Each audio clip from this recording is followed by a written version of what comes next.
সবকিছু তোমায় করতে হবে না, আমি তো যাচ্ছি ঋদ্ধির সঙ্গে। কালকে তো সবকটা বক্সেস প্যাকিং লেবেলিং তুমি নিজেই করেছো, এইটুকু ভরসা করো না আমাদের ওপর। আর আজকে তো আমাদের কাজ শুধু ডেলিভারিটা দিয়ে আসা, তেমন চাপের কাজ তো কিছুই নেই।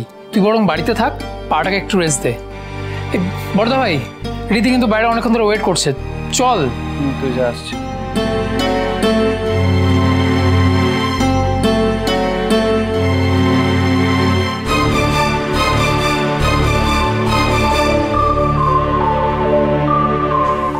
শুভ,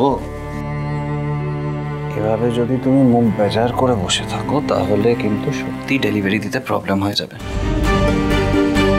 আচ্ছা, বাড়ির সব কাজ, অফিসের সব কাজ, সবকিছু তোমায় করতে হবে। আমরা তো আছি, আমি যাচ্ছি তো ঋদ্ধির সঙ্গে। তোমার কি আমার উপর ভরসা নেই? ঠিক আছে, যাও, তোমরা দুই ভাই মিলে ডেলিভারি করে দিয়ে এসো, আমি কোথাও যাচ্ছি না। শান্তি, তাড়াতাড়ি কিন্তু ডেলিভারি করে বাড়ি চলে আসবে, আমি কিন্তু অপেক্ষা করব। আজ ডেলিভারিটা করে এসেই সারা রাত মিলে আমরা দুজনে গল্প করবো, অনেক গল্প করবো। কিন্তু যতক্ষণ আমি ফিরছি, ম্যাডাম শুভলক্ষ্মী রায় কিন্তু একটা শান্ত মেয়ের মতো বসে থাকবে এবং আমার জন্য অপেক্ষা করবে। Promise?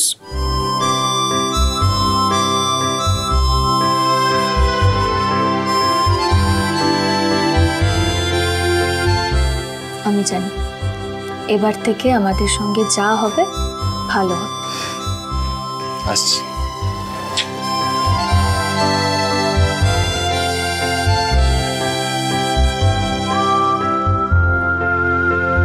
টুক্কা টুক্কা।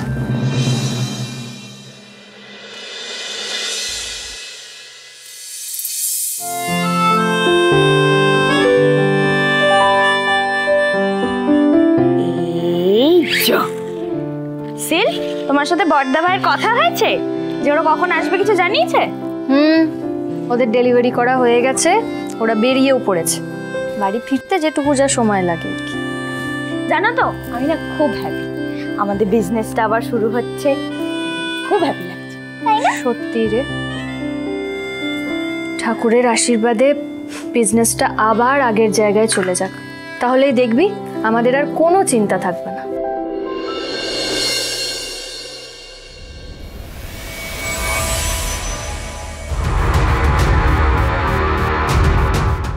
Just because of you, আমার সংসারে আগুন ধরে যাচ্ছে।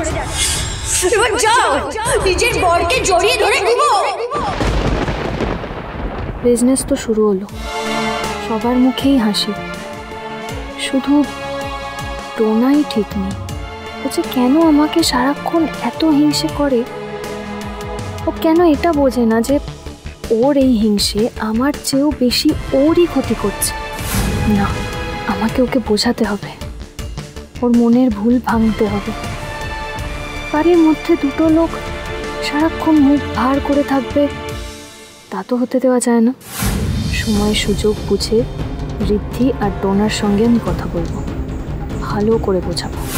আমি এই পরিবারটা কিছুতেই ভাঙতে দেব না, কিছুতেই না।